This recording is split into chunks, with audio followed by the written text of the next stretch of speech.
I want to thank the new leadership team. And now we have a new EBCG leadership team, and I welcome them. Last Sunday, I was not here. We theoretically know that human being plans and God implements. Whatever you plan, you can't implement it. Only God can help you to implement. But these days, because of COVID-19, we practically know it. I was actually planning to go on 3rd and return 5th. My brother-in-law informed me that from 3rd, there is a lockdown. So if you want to get the work done, you better come 1. So I planned on 3rd, but God planned first. So we now live in a situation in a pandemic crisis where you have totally depend on God. You really cannot plan anything and be certain about it. So you should be ready to switch to any new situation. You and I need to be flexible. That's the new requirement in new scenario. So that's how I was not there last Sunday, but I heard you through Facebook and I saw that you have been introduced. But from my side, I still want to thank you for accepting the leadership, and I welcome you. And I want to, anticipate. I expect greater things to happen in this new year with the wonderful team that we have. Now we have 4 deacons, and we have 2 ladies who will be also giving us leadership in the deaconate body. Somebody said, EBCG, Evangelical Baptist Church Guwahati, is a great church, but it just needs to have a little bit bigger congregation. We are a very small congregation. And if you want to make dent in the city, we have to be a bigger city. If you take a small pebble, and you try to hit an elephant will feel itchy. But you pick up a big stone, and then the elephant will run away from you. So if you want to make a big dent, I think the church will have to grow and become a bigger. So we need more congregation. And I'm sure that new leadership team will work towards enlarging the tent. The church needs to be enlarged. We will all need to work towards it. What will make it happen? That's the question. What will make it happen? Should we need a better pastor? Or we should have a better associate pastor or senior pastor? Do we need a bigger staff team? Should we appoint some evangelist also, church planter? Should we need a better bylaws or constitution or policy of the church? Should we need a better governance of this church? What is going on? Why are we not growing? Now we are 3 years. I think that's the question, some of the hard question and difficult question we have to sit together and ask to ourselves. These are all good questions, and we must ponder on these thoughts. Question by itself is not bad, because the people of God must reflect always, never take things for granted, and look for a change and progress, because progress and change is a sign of life. In a stagnant water in a pond, you don't expect any change or any progress. But if you are a running water, you should expect, if there is a sign of life, you should expect some change. Are we growing in last 3 years? That's the question we should ask. People of God must demand new leadership if necessary. We must demand a new system.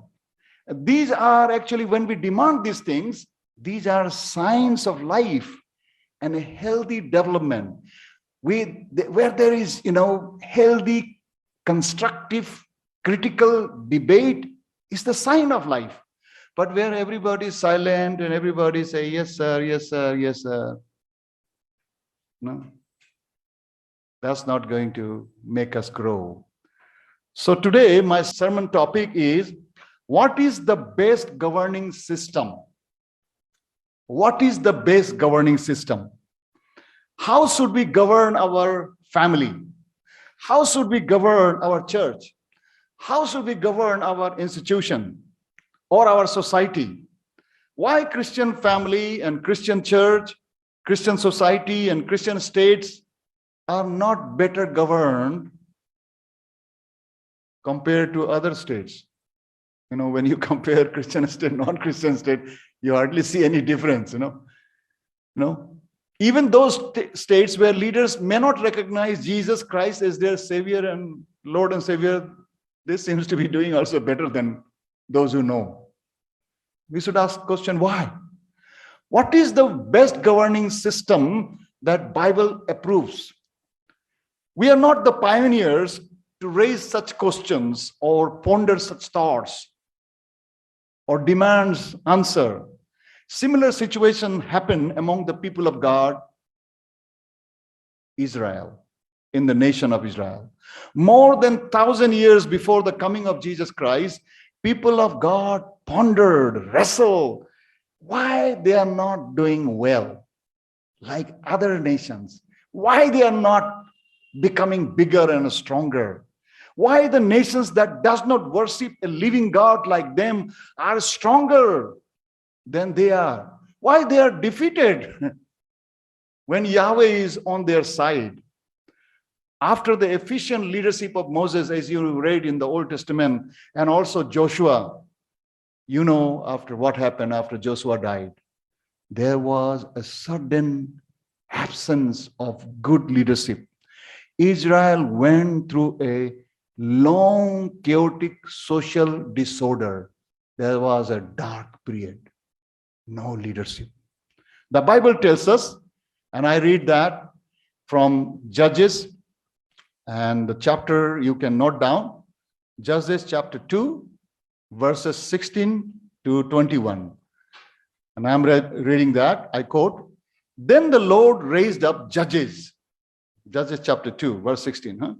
"Then the Lord raised up judges who saved them out of hands of these raiders. Yet they would not listen to their judges, but prostituted themselves to other gods and worshipped them. They quickly turned from the ways of their ancestors who had been obedient to the Lord's commands. Whenever the Lord raised up judge for them, he was with the judge and saved them out of hands of their enemies, as long as the judge lived. For the Lord relented because of their groaning under those who oppressed and afflicted them. But when the judge died, the people returned to ways even more corrupt than those of their ancestors, following other gods and serving and worshipping them. They refused to give up their evil practices and stubborn ways. Therefore, the Lord was very angry with Israel and said, because this nation has violated the covenant I ordained for their ancestors and has not listened to me, I will no longer drive out before them any of the nations Joshua left when he died." So whatever area, promised land, they were able to capture only until Joshua was there. But when Joshua died, all these, the bunk judges were like the bunk, God would raise one gunda this side, another gunda this side, and empower them and strengthen them to protect his own people. But they were not stable. Aaj hai, kal nahi hai. And many judges came, but chaotic situation continued. And whenever these judges died, people went back to again their own ways. And the people of God, they were all scattered. Some followed that God, other followed the other God, other culture. So there was an absence of good governance for a long time during the period of Judges. There was lack of stability among the people of God. The last verse of the book of Judges, chapter 21, verse 25, ending with a very sad statement. And I quote, "In those days, Israel had no king. Everyone did as they saw fit." No? Merry go ride, go as you like. We all would like to have such kind of governance, right? Do whatever you like. When we are having church service, don't worry. Some of you want to sleep, you can sleep. Some of you want to go and eat ice cream. Some of you want to dance, you can dance. Some of you want to sing Hindi song, some of you can sing English song. What kind of church service will be that? That will be interesting, right? There is a chaos. Everybody does as they wanted to do. Then God raised the first prophet Samuel to guide and direct the people of God. But the people of God still need something tangible and visible. Something tangible and visible. Something that can be tested and compared with the surrounding nations. Because this is just, Samuel is there. But is Samuel is really compatible? We need to compare and test it. Compare with other nations. There is no standard point of reference. No? If you didn't have a scale, if you don't have a kg weight, when you buy in a bazaar and they just say, oh, you want 1 kg vegetable, he will just pick up one and give you. This is 1 kg. If there was no standard 1 kg, how would you know whether this is 1 kg or half kg? There is no standard of reference. So people were still not very comfortable. It was not enough to have a ordinance passed and executed by the Creator God, who is seated invisible in the heavenly throne. Yeah, I want to follow the king, but I can't see the king. I can't touch the king. The heavenly king speaks and does things through religious leaders who are just another human being who might manipulate. Who knows? Theocratic governance. That's what Israel was practicing.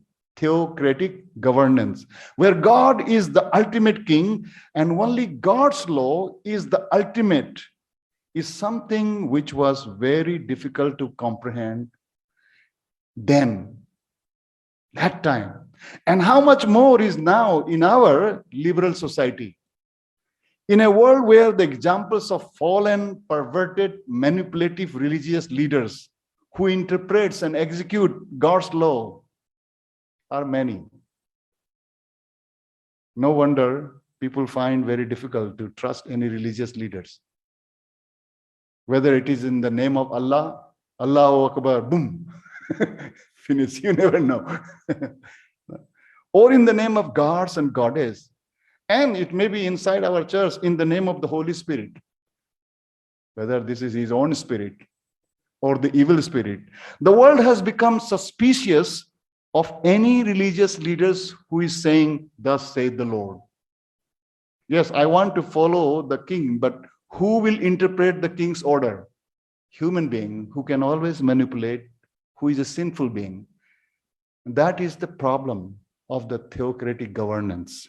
So the human world has gone ahead and passed the era of theocracy long time ago.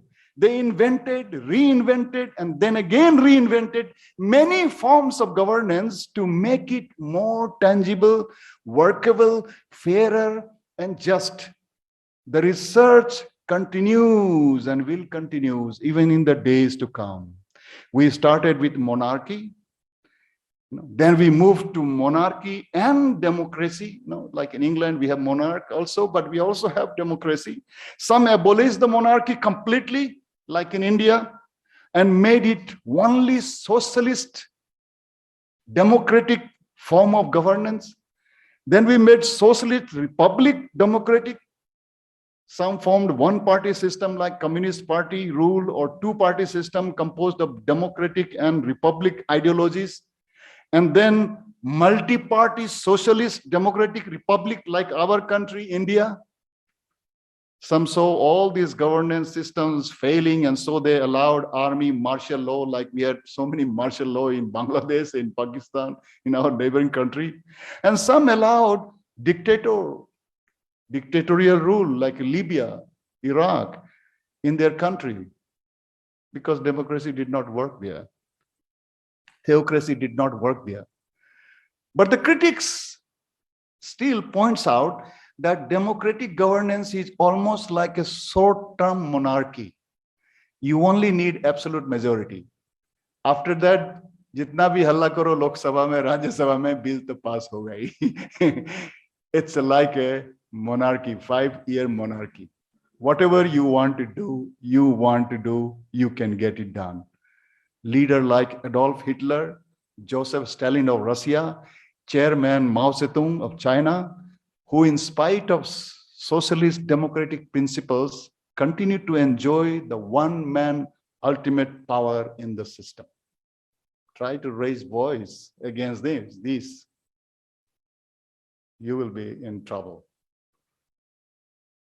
Human history of failures of governance can be as long as the human history itself. The search and research for the best system of governance continues, and it still continues, and it will continue. So the question is, what is the best way of governance? We are still searching. So why should I pick up this sermon when there is no answer? Why am I asking this question? Israel as a political nation moved from theocratic governance to monarchy, and now democratic ideology right now. You already know Israel as a nation is a democratic country. Today's text highlights similar struggle, what Lakshmi read out to us, among the people of God from the past. It's more than 1,000 years ago. Let us read the text again. When Samuel grew old, notice the word, when Samuel grew old, he appointed his sons as Israel's leaders. The name of his firstborn was Joel, and the name of his second was Abijah. And they served at Beersheba. But his sons did not follow his ways. They turned aside after dishonest gain and accepted bribes and perverted justice. So all the leaders, elders of Israel, gathered together and came to Samuel at Ramah. They said to him, "You are old, and your sons do not follow your ways. Now appoint a king to lead us, such as all the other nations had." But when they said, "Give us a king to lead us," this displeased Samuel. So he prayed to the Lord, and the Lord told him, "Listen to all that the people are saying to you. It is not you they have rejected, but they have rejected me as their king, as they have done from the day I brought them up out of Egypt until this day, forsaking me and serving other gods, so they are doing to you." In this passage, you will notice 5 things, remarkable things that is worth considering, and that is worth pondering, that is worth noticing for our own lessons. The first thing, what is he saying in the text? He says, "You, Samuel, you have grown old." So when Samuel grew old, he appointed his sons. So the first thing you see, Samuel adopted a wrong method of passing the baton. He realized that he is old and he cannot carry on his responsibility. There is a next generation, he needs to raise the leadership. It's a responsibility of every leader to raise the next line of leadership. The governance should not finish with the person. No, just like Moses raised Joshua, handed over, but Joshua did not raise anybody. Samuel wanted to raise another leader, but he used wrong method. He wanted to pass on the baton, but he applied the method of nepotism. He thought, my son, let him take the baton. In our country, there are many debates already going on, right? Dynasty rule. And especially from 2014 onwards, lots of debate has been come on that. But unfortunately, we see what they criticize, they practice also themselves. They also have the same problem, dynastic rule. No. There has been many debates on dynasty, and we already know there are ups and downs of this dynasty rule. Some are totally against it, so much so that it wants to throw the baby along with the water in the bathtub. So even if he's really gifted political leader or qualified, or he can do, but just because his father was also, they just don't want him to take over. And some, they want to have it just because, it comes with the inheritance. Dynasty rule is not in itself is flaw, but it becomes flaw when we do not consider other important things. What is your calling? What is your election? What is your giftedness? Are they being considered in priority? Are you capable? Do you have passion for this? Or you're just handed over the baton? Now, in a relay race, if you hand over the baton to someone who is not gifted in running, how will he be able to win the race? If he has a big belly, he cannot run. So who you are handing over the baton in the relay race? That's the question. Samuel should have asked the question, are my children called by God? Do they have a similar vision that I had? As Samuel was called as he was sleeping, and he went to Eli and say, did you call me, master? He said, no, Samuel, you just go and sleep. You will hear a voice. He heard clearly the calling of Yahweh, calling of God. Did his son had a personal calling from God? Did he have a vocation? Vocatio, the Latin word vocatio means personal calling from God. Do you have personal calling? Just because others are going, you also going? Just because there are better opportunities in the ministry, you also join the ministry? Just because you could not do anything else, so kahin nahi gaya to chalo bhai yahi chale aate hain. Is it just because you feel very peaceful? I've met one fellow, Marwadi fellow, he was sitting in a church and asked him, why are you here during this hour, middle of the week? बोलता है दूसरा जगह बहुत हल्ला होता है, यहाँ में बहुत शांति है, इसीलिए मैं बैठा है.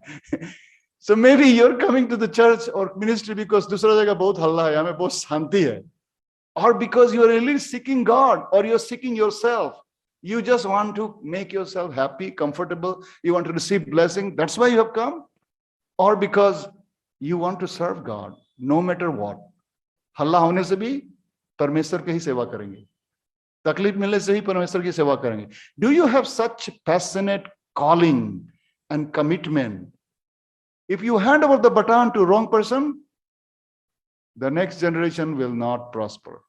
And that's what happened. The next generation, his sons took the opportunity, and because they were greedy, they started taking bribe, taking advantage of the positions. They did not walk on the steps of the father. So the calling, you don't inherit. Remember, Holy Spirit, you don't inherit. The gifts of the Holy Spirit, you don't inherit. The vision, you don't inherit. Your father might have seen the vision. Your mother might have seen vision, but you will not inherit unless the Lord, He Himself gives you.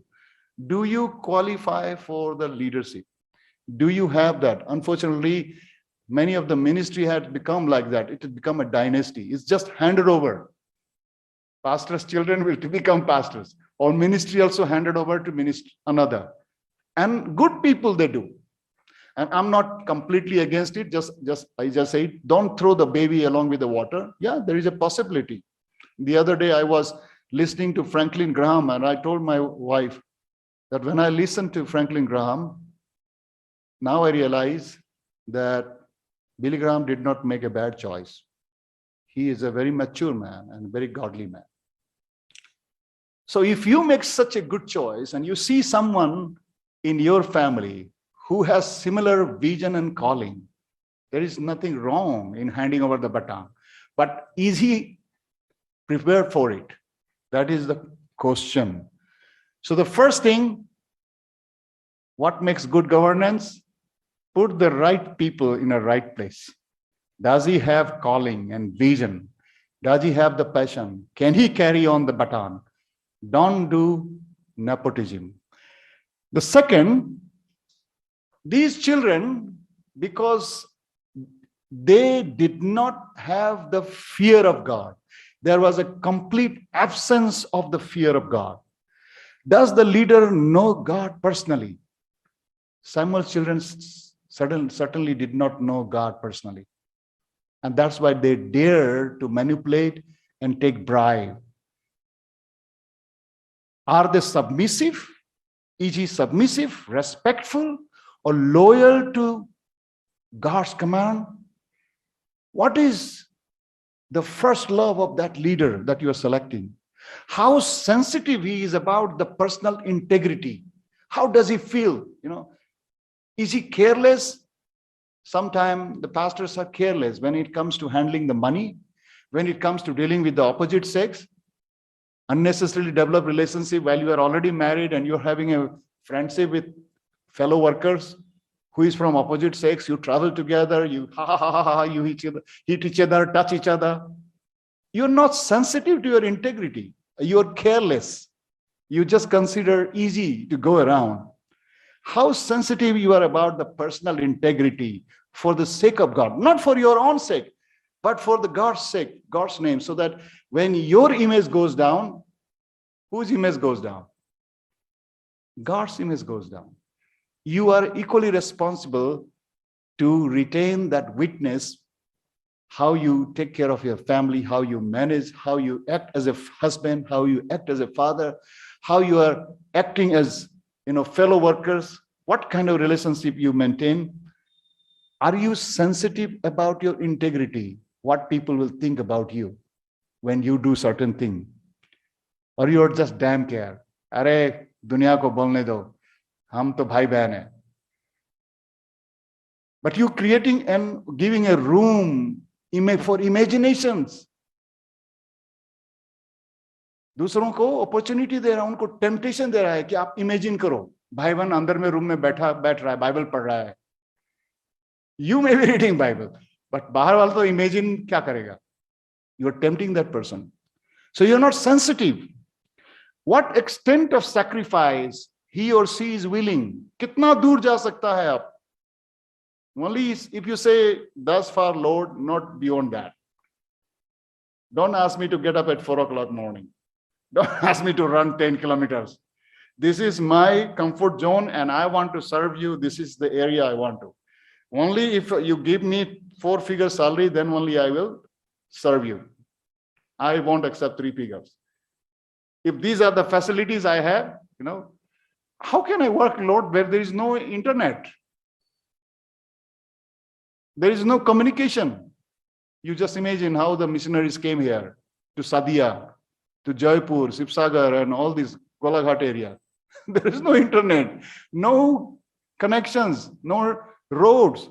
So what extent of sacrifice or he or she is willing to make for his reputation, name, and testimony? How much he or she is willing to please God? The second problem with the children of Samuel was they had complete absence of fear and love for God. Samuel committed mistake.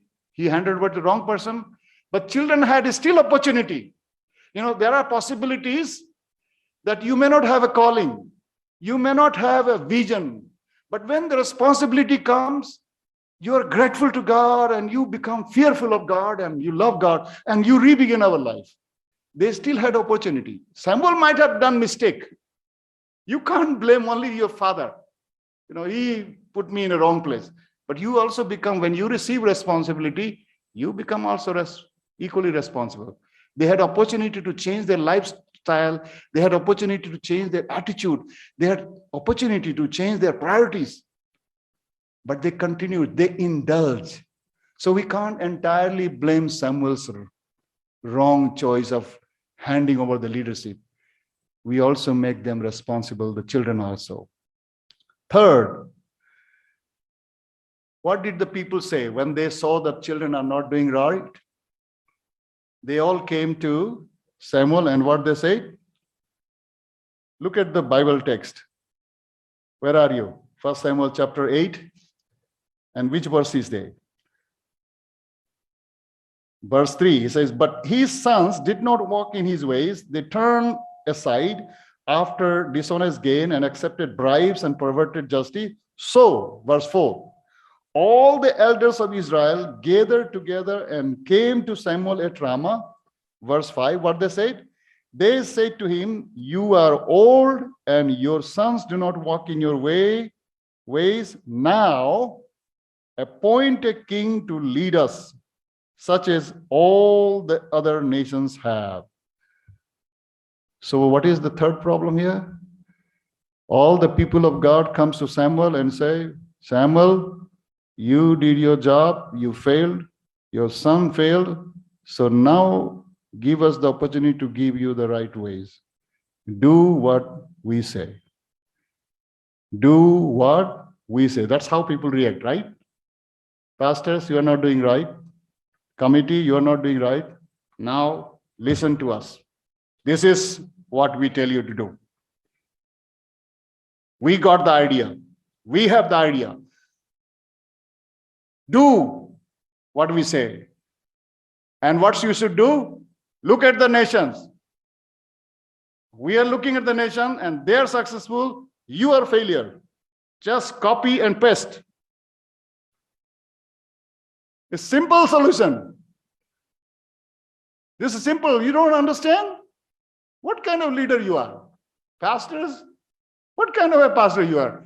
Just copy and paste. Look at there and do it. They had a very simplistic solution. They did not even consider the implications of what they are saying. Sometimes, have you realized that sometimes people speak without thinking also? It's just simple. Have I considered the implication of what I am saying? In a church meeting, suddenly one will stand, Na na, eneka nohobo, eneka koribo laibo. What your opinion? Etu huara. Apni bhul koise. Apni murkha thao na. Bok apni murkha thao na.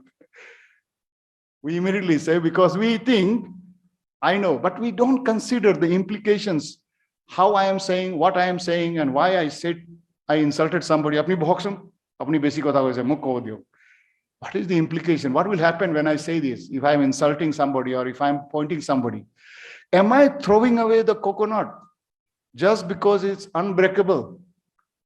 Bandar bilak sai se, coconut bandar pale na, bahut khuli try, khuli banwa, pelai diye. Ki bandar or manu difference ki ase? What is the difference between monkey and human being? Human being knows that inside there is a sweet thing. Even if it is not breakable, it will keep on trying until it breaks, and then you drink the coconut water and you eat inside it. But human beings sometimes, they act like a monkey only. Throw the coconut. It's not breakable. Take though. Do I consider other opinion as well? No, I can stand. Apnaloke jitu korise, bhal korise, kintu hua nai, kintu more eta, apnaloke jodi beya na pae, more eta number eta, sudhaw ase. Eneka korile keneka hobo? What do you think jodi eneka hoy? Moi bhulo ko paru, kintu keneka korile kyo hobo? That is another way of putting opinion. But we say, hoy gol apna, apni hitu koro jitu moi kom.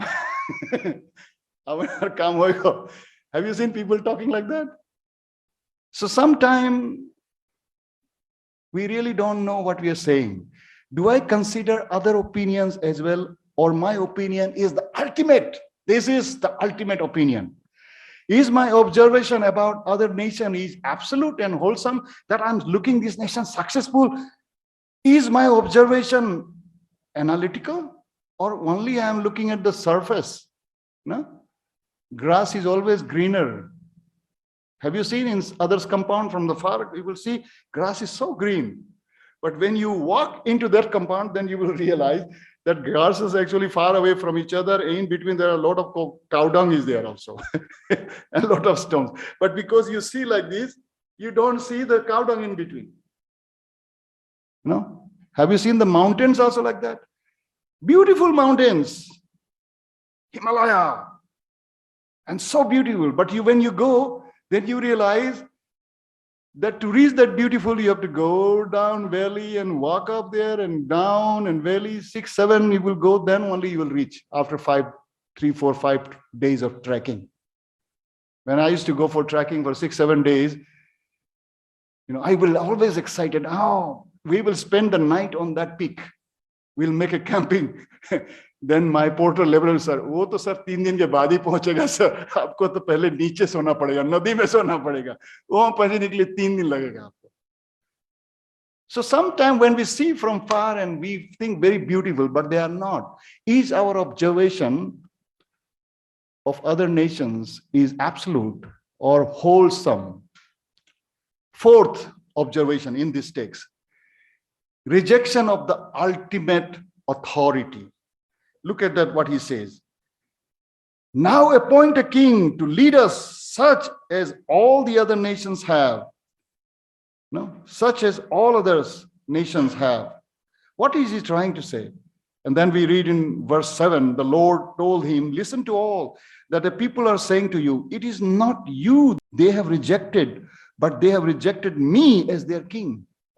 When they say copy other nations, they were actually what they were doing? They were rejecting the kingship of Yahweh, the ultimate authority. So what is the place of God's law in your own personal life? What is the place of God's law in your family business? What is the place of God's ordinance and God's values in your church administration? You just want to manage. In the deacon committee, sometime you will have many deacons who come from, PWD department and forest department, and there is one church in Arunachal. They all came with all secular ideas and they want to copy the ideas from the world. Oh, church building banawala hai ki nahi? PW wala say, more godamot bahut pori ase TCGI seat, cement, kamot lagana hai hisab kitab itu di diyem gir jat. Forest department say, we have seized many logs which has no any accounts. We can give some to the church. Everybody dhamadhum korikini church banai gol. Kunuba case file kori dile. In 6 months, the church has to be destroyed. They have to be taken back, everything back. You can't copy the world just because they are successful.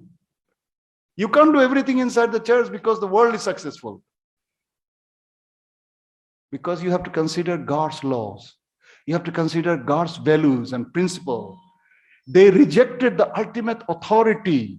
How do you retain the honor of God and the ultimate authority in the new paradigm? Yes, you want to bring new change. You want to bring success and prosperity. But will you follow the world just because they are successful? Is this new paradigm shift would still retain the precious and unchangeable values? I've seen many times Christian organizations and churches, they just want to follow the world because the world is successful.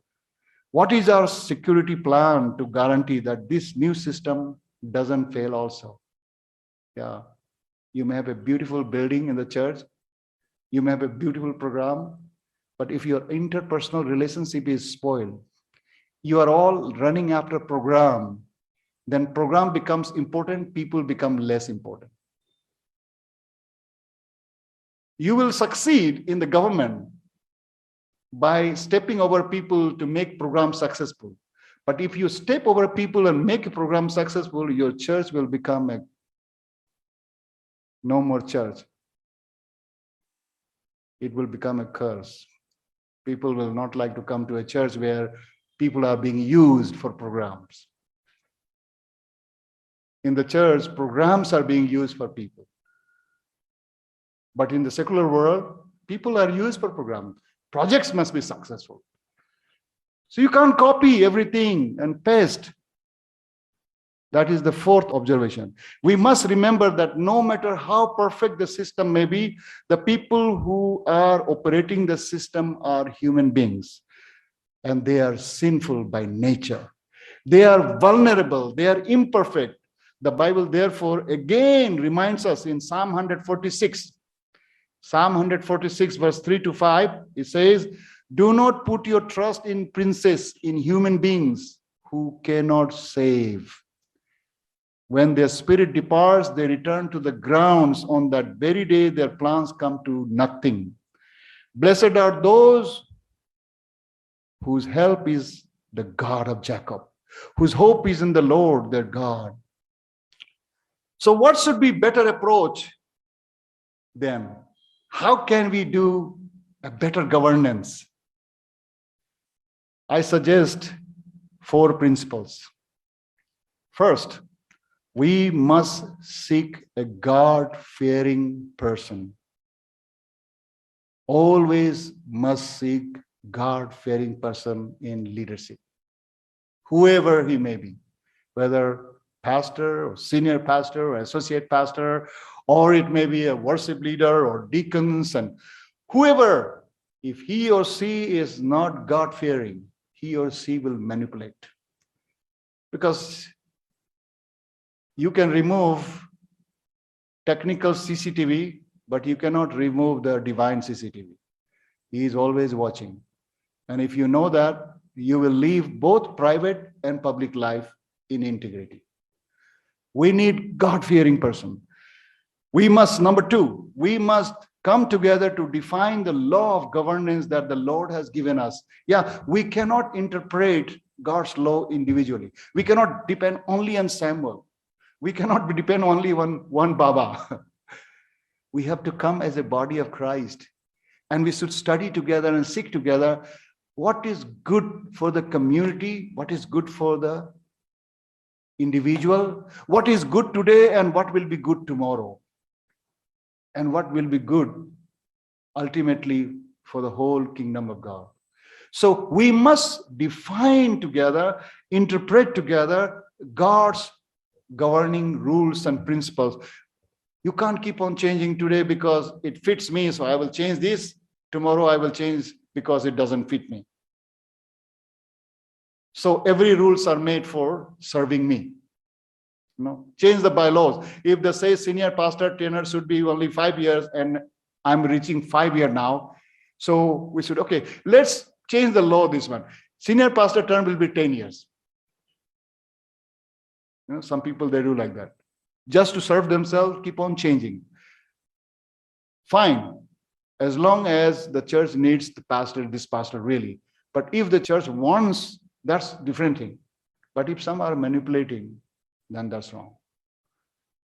We should define together. Sometimes it becomes like a clique group in an organization, and they control the entire group, entire church, or entire organizations without including everybody.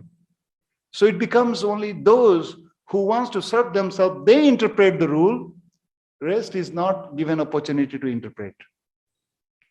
Third point, let us seek together what the Lord is teaching us through other nations. Yes, we should be willing to learn from other nations, but seek together and say, is that model, is that paradigm adoptable? Is that applicable without violating God's law? Can we also do exactly what they are doing? How that is going to help? So we need to seek together as a church and not simply copy and paste, but consider the implications and wholesome application. Fourth, let us restore the ultimate authority of God's law and Judeo-Christian values for social justice, equity, and human rights. You can violate social equity and justice and human rights even in the church if only a clique group is ruling the church and rest is not being given due attention. It has to start from family, in fact. Sometime in family we can be biased. Sometime in church we can be biased. So what is the ultimate authority? God's word. God is the ultimate authority. It's not certain preference. Just because I belong to a certain tribe, so that particular person from that tribe only should be the leader. There was one gentleman who worked in a seminary for so many years. He almost reached to the principal level, but then he discovered that he can never become the principal because he does not belong to that tribe, because the seminary belonged to that tribal association. So how can that tribal association will have a principal from another tribe? So what is your principles? Do you have values that guarantees justice, equity, human rights, biblical values. Who is the ultimate authority? Is the Lord or is the tribal council? Who is the ultimate authority? Or just because of some of us opinions? In some families, father is the ultimate authority. So he must. In some churches, the founding pastor could be the ultimate authority. I am the ultimate. Everything, the buck ends here. It guarantees. Yes, we must adopt a better system of governance, but we must always remember it is the human beings who operates them, and they need to submit to God's law and order. We must ultimately trust God and be willing to accept our failure. Only with such an attitude and such values and such integrity, we can bring better governance. I'm not saying best governance, better governance. And then we can enjoy the blessings from God. Let us pause for a while and ponder and pray for yourself. Pray for your family and pray for your church. Pray for the institution that you are working. And ask this question: how am I contributing in that better governance? Am I dedicated a phrase to God? Dear Lord, make us a God-fearing person. God-fearing person. Help us to submit to your teaching, your law, and your principle, your ordinance, and allow your law, your word to transform our life, govern our life, our family, our church, and our society. Dear Lord, help us to discern always what you are teaching us through others, that we will be always willing to learn, always willing to change. Dear Lord, help us to restore your ultimate authority in our life, in our homes, and in our church, and in our society, so that we may uphold your values for social justice, equity, and human rights. Dear Lord, we know that we have failed many times because of our own prejudices, our biases, our limited knowledge, our sin. So before we come to your table, Lord, we plead for your mercy. Forgive us